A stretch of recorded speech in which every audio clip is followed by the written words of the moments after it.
Devocional, Salmo 51. Este probablemente es uno de los salmos más conocidos.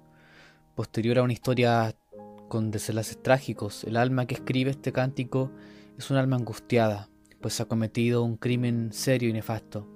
La carga de su pecado es punzante en su corazón, pero en medio de la oscuridad, la luz de la esperanza de la redención brilla con fuerza. Este es el Salmo de David, escrito luego de allegarse a Betsabé y asesinar a su esposo, el íntegro Urías. Este salmo es de los salmos penitenciales. Aquí está David, confrontado por la maldad de su pecado, viniendo después de un largo tiempo ante su Señor, y comienza así: Ten piedad de mí, oh Dios, conforme a tu misericordia. Conforme a lo inmenso de tu compasión, borra mis transgresiones. David derrama su alma ante Dios y, convencido de su pecado, pide misericordia y gracia. ¿A dónde deben volver los hijos descarriados, sino al Señor de ellos, que es el único que puede sanarlos? Su ofensa fue grande, su pecado planificado, alimentado y concebido. No solo transgredió con adulterio, el pecado es como un parásito que no se conforma con una sola falta, y el pecado en David lo llevó hasta tomar en sus manos la vida de un hombre inocente.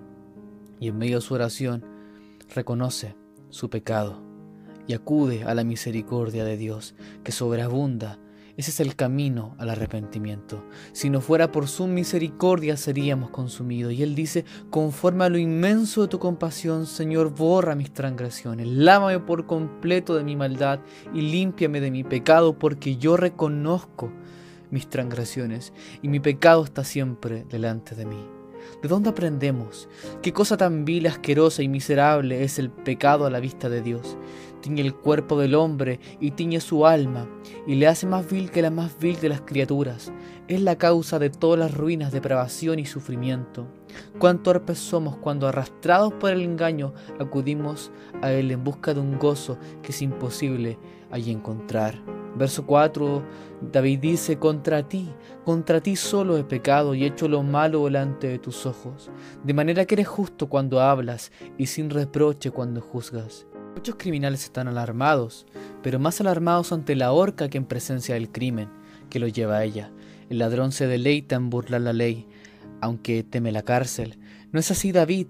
El pecado le trastorna por ser pecado. Sus gritos más penetrantes son contra el mal de su transgresión y no contra las penosas consecuencias de la misma. Cuando tratamos seriamente con nuestro pecado, Dios nos trata cuidadosamente a nosotros. Cuando aborrecemos lo que aborrece el Señor, Él pronto va a poner fin al tormento y nos devolverá el gozo y la paz. Contra ti solo he pecado. David sabía que aunque había cometido un mal trágico contra Betsabé y Urías, en último término su crimen era contra Dios y contra su ley santa. Reconocer que nuestros pecados son contra la justicia de Dios es parte del arrepentimiento. A lo que Él llama pecado, esos pecados. Cuando toleramos cosas que Él prohíbe, es como si lo llamáramos mentiroso, pero no, Él es justo, y cada castigo por el pecado es justo. El verso 5 dice: He aquí, en maldad he sido formado, y en pecado me concibió mi madre. En medio de su confesión, David reflexiona sobre la raíz de su pecado, y en última instancia no es otra cosa que el estado de pecado. Pecamos porque somos pecadores. No somos pecadores porque pecamos. El problema está en la corrupción de nuestro corazón, esa antigua naturaleza adámica con la que nace cada ser humano en este mundo. El verso 6 dice: Tú deseas la verdad en lo más íntimo y en lo secreto me harás conocer sabiduría. Dios exige realidad, sinceridad, verdadera santidad, fidelidad del corazón. No tiene interés en la pureza pretendida. Mira la mente, el corazón, el alma. El arrepentimiento de David no era para agradar a los espectadores de su vida, sino para volverse a su Dios. Por eso él dice: purifícame con hisopo y seré limpio.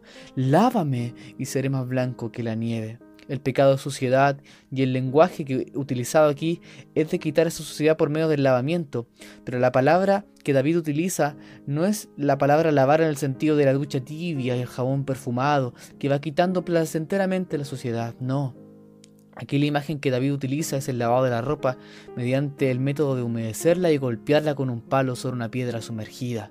El salmista elige deliberadamente esta segunda palabra. Sabe que el pecado está tan profundamente atrincherado en su naturaleza que Dios necesitará herirlo para que sea sanado. Lávame y seré más blanco que la nieve. La confesión debe ir acompañada de fe. Acudimos a Dios porque sabemos que Él puede quitar nuestro pecado eficazmente, y Él ya lo hizo en la cruz por medio del sacrificio suficiente de Cristo. El verso 8 dice: haz morir gozo y alegría, haz que se regocijen los huesos que has quebrantado, esconde tu rostro de mis pecados y borra todas mis iniquidades. Los sacrificios de Dios son el espíritu contrito, el corazón contrito y humillado no despreciarás, Señor. Aquí entramos a un punto muy interesante en la confesión del salmista, y es el énfasis que comienza a dar en el gozo. Primeramente menciona que hace tiempo no lo escucha. Luego menciona en el verso 12 que lo ha perdido. Restitúyeme el gozo de tu salvación y sosténme con un espíritu de poder. ¿Qué nos quiere decir el gozo sobre el pecado y sobre la confesión? Primero, que el pecado es la causa de la pérdida del verdadero gozo. David, movido por la lujuria, abandonó el camino de la santidad, pero ese camino, aunque muy placentero parecía, era un camino de muerte, quebranto, angustia del alma y profunda aflicción. El pecado es la causa de la pérdida del verdadero gozo, es decir, es imposible hallar el verdadero gozo en el pecado. Segundo, pecamos cuando olvidamos el verdadero gozo en Dios y nos movemos hacia los deseos del mundo. Como bien decía Agustín de Hipona, y cito: los pecados se cometen cuando, debido a un deseo inmoderado de los bienes menores, olvidamos los bienes mejores y mayores que eres tú, oh Señor, Dios nuestro, y tu verdad y tu ley. Toda lucha contra el pecado es una lucha por el gozo. Tercero, el verdadero gozo solo nace de la comunión con Dios en Cristo. Y de nuevo cito a Agustín, que decía: lejos de mí, Señor, lejos del corazón de este siervo tuyo, que se confiesa a ti, el pensar que en un gozo cualquiera es posible alcanzar la felicidad, porque hay una alegría que se niega a los impíos y se concede a los que te sirven de buen grado, y cuya felicidad eres tú mismo. La vida feliz consiste en gozar de ti, por ti y para ti, eso es y no otra cosa, y los que esto no piensan andan buscando un bien que no es el verdadero bien ni puede brindarnos el gozo verdadero. Lo cierto es que no todos quieren en realidad ser felices. No todos quieren gozar de ti, que eres la fuente de la felicidad. David está aquí confesando su pecado, acudiendo a la misericordia, reconociendo la corrupción de su corazón, la aflicción que el pecado provoca y rogando por la restauración del gozo de la salvación. Y por eso él menciona, verso 11, no me eches de tu presencia y no quites de mí tu Santo Espíritu. David anhela volver a su presencia y encaminar el rumbo. Por eso dice: Dios, crea en mí un corazón limpio, renueva un espíritu recto dentro de mí.